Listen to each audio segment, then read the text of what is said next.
we're hardwired to avoid pain and seek comfort and pleasure. So you're not going to be naturally drawn to things that cause discomfort.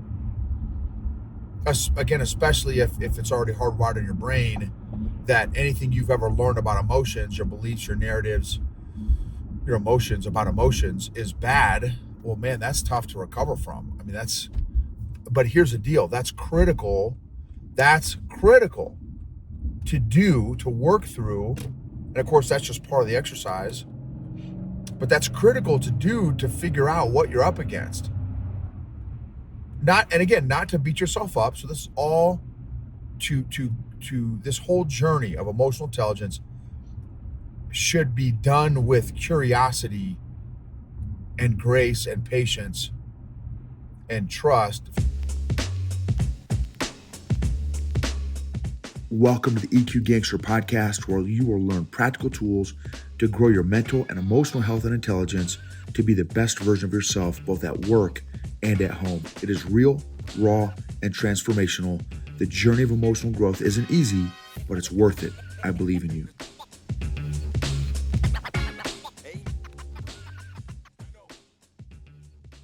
EQ Gangsters. This episode is going to be about no negative or positive emotions. So it's kind of like this is an EQ principle. One of the EQ principles that I have learned the last 4 or 5 years on my emotional fitness journey that I've been doing every day for the past, again, 4 or 5 years. So I used to think that there are good and bad emotions, that emotions are good or bad. And so much so, so much so that I would not let myself feel any negative emotions growing up, all the way into my adulthood. So, which is a whole other exercise that I recommend folks do. I do this with my leadership clients. Write down every belief and narrative and emotion, narrative, belief, emotion, about the topic of emotions. And I would be shocked if you did not discover some really fascinating things about yourself doing that exercise. It's a great self-awareness EQ exercise. And I've been coaching leaders for 2 decades.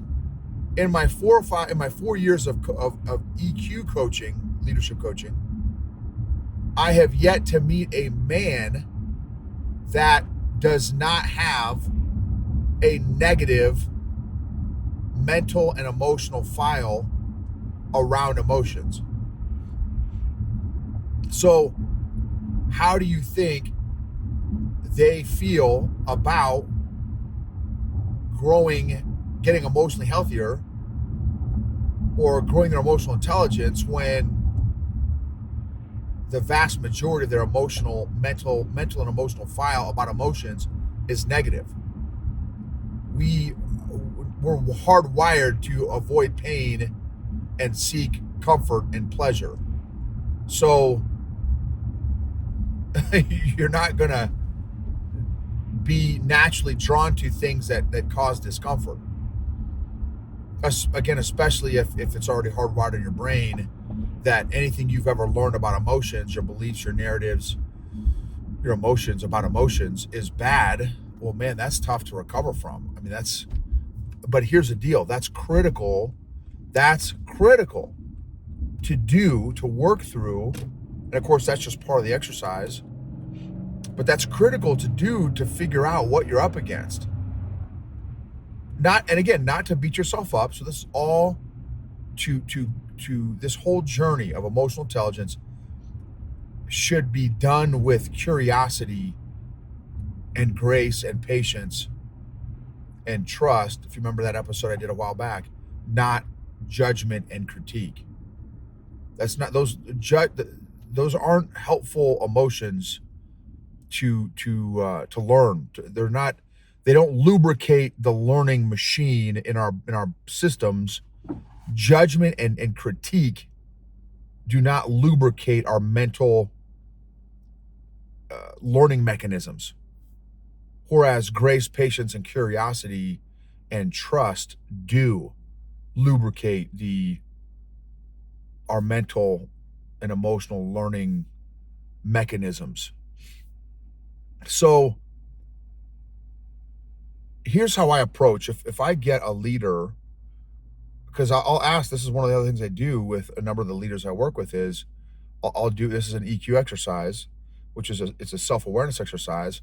I'll ask them, once we do our initial connection, hey, what's up? What's on your bean today? What's on your nugget today? What's on your heart today? Head and heart. We connect on all my normal stuff I normally start off with. Then I like to ask them, okay, self-awareness check here. What emotions are you feeling? And good and fine aren't options. You cannot,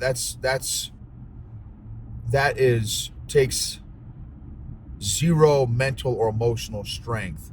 That's a coping mechanism. More often than not, it's just a coping mechanism we've learned because people don't really want to know, and people don't have that level of awareness to really understand the real true emotion that they are feeling in the moment. So we just do good or fine. So and I shoot for 5 to 10 emotions at a minimum. Like, you got to come up with 5 to 10 emotions, and I'll let them do that on their own. See how far they get with on their own. If they're struggling, then I'll pull up the emotion wheel. Just Google emotion wheel, and that'll pop up, and you can use that. They've got stickers, books, mugs, teddy bears. They got all kinds of stuff with that emotion wheel on there. Very helpful tool for those people that were like me that had no concept of emotions. I knew about 5 emotions at the time: happy, mad, happy, mad, angry, sad. So 4 or 5 emotions. And so boom, you can use the emotion wheel for that exercise to help add more. One of the leaders I worked with today, he had 2. He started off with 2 emotions, and then we busted out the emotion wheel. He added 7 more. I said, dude, see, that is money that you came up with the extra stuff. And some of them in the list were pleasant and unpleasant, comfortable and uncomfortable. Not all of them were rainbows and unicorn emotions. But notice I didn't say they were good and bad. There were some pleasant ones and unpleasant ones. There were some comfortable ones and some uncomfortable ones. And here's how I respond with that stuff. With every emotion, I don't care where it's at on the scale of pleasant or unpleasant, is like, I'm like, awesome. Hey, I'm feeling, today, man, I'm feeling anxious. I'm feeling stressed. I'm feeling overwhelmed. Okay, great. All right, that's great. That's great awareness. Great awareness. Remember, for me, I'm like I'm the lead safari guide on this journey to better discover yourself. I'm the lead curiosity guy. I'm the lead discovery guy. I'm the lead detective on this journey to explore how you're wired. So, like, I'm excited. Hey, overwhelmed, anxious, stressed. All right, let's talk about it. What are those emotional data points telling you about yourself? What's all that? Where's it coming from? Let's talk about it a little bit. So again, with curiosity, no judgment. Now, I'm saying all this, and I sound like this guy, okay. How well do I do this for myself? That's another story. Because you heard another one of my episodes recently where I didn't do a good job at this. I'm supposed to be the lead detective and lead safari guide for myself too, and I was the lead prosecuting attorney, right, trying to find myself guilty and using judgment and condemnation and critique. And that, that's, again, those are not helpful. That's not a helpful stance to take when you're trying to discover more about yourself. It's just, those are not healthy emotions again. So again, when you are experiencing emotion, and or your family member, your spouse, your children are experiencing emotions, get excited, be curious, awesome. Like, let's talk about it. Well, I mean, something that I'll say in the moment, right? If they're like, hey man, I'm feeling depressed, I'm feeling sad, I'm feeling lonely, I'm like, man, this is how I respond. Man, I'm so sorry that you're feeling lonely, or you're feeling abandoned, or you're feeling sad, or you're feeling depressed. I'm sorry that you're feeling that way. Those that's not a comfortable emotion. And now let's kind of go hand in hand, and let's walk through, let's explore that emotion together that you're feeling. Let's pull out the flashlight. Let's look around. Let's see what we find. What can we learn about you through this emotion of depression, or sadness, or loneliness, or anger, or frustration? So man, for me, I get so excited to learn new things about the leaders that I'm working with, and my family members, people, period. I love it. I love to discover. And what's great is, now that I've got this other tool called emotions, I can learn people, leaders, family members, people I care about and love more deeply, because now I know how to use these new tools called emotions to further discover and explore and investigate and learn and grow and change and transform. Whereas before, pre-EQ, I had no tools. I had no idea. You gave me an emotion other than happy, and I was like, let's change the subject, because right, no, most of us are ill-equipped at best to talk about emotions. Now it's like, let's go. You're depressed, you're anxious, you're stressed, like, awesome. Let's talk about it. Let's discover, what are we going to learn today? You know what I mean? And again, I'm empathetic, and I express my empathy with, I match whatever emotion that they're sharing or expressing. And I also have a curious voice and tone and approach, but it's empathetically curious, so that, and I tell you, I get some that respond like, it almost shocks them that I don't respond with some sort of judgment, because a lot of times, again, these are, some of these are bad emotions. They're right there. That's the framework that they're coming at this with, like, well, I'm embarrassed to say that I'm kind of feeling a little depressed, or angry, or sad, or, because again, I was trained that emotions are signs of weakness. And so, well, man, I don't want to tell somebody I'm feeling some sort of emotions. So when I respond with empathetic curiosity of like, hey man, so sorry that you're feeling depressed, that's not an easy emotion. That's a heavy emotion.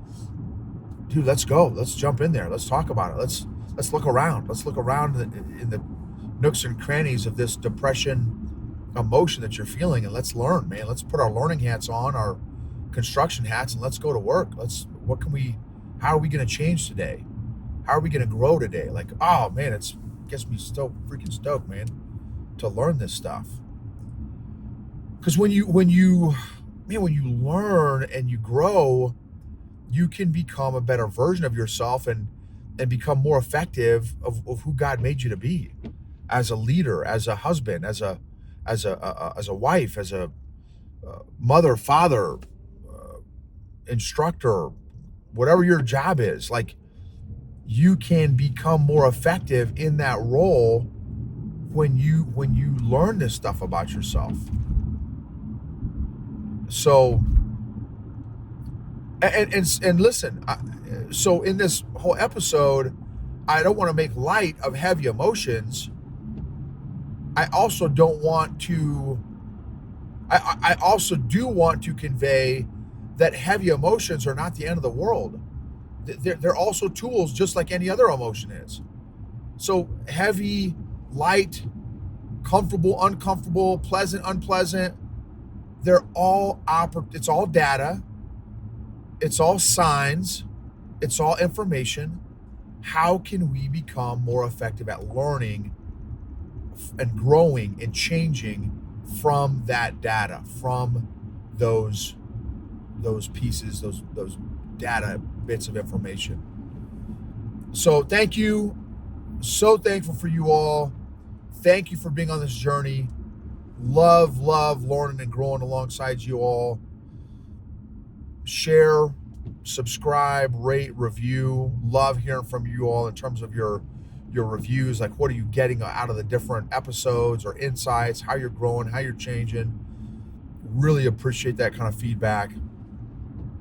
And emotionally healthy leaders create emotionally healthy cultures and organizations, which lead to and create, maximize, and optimize results, outcomes, performance, and engagement.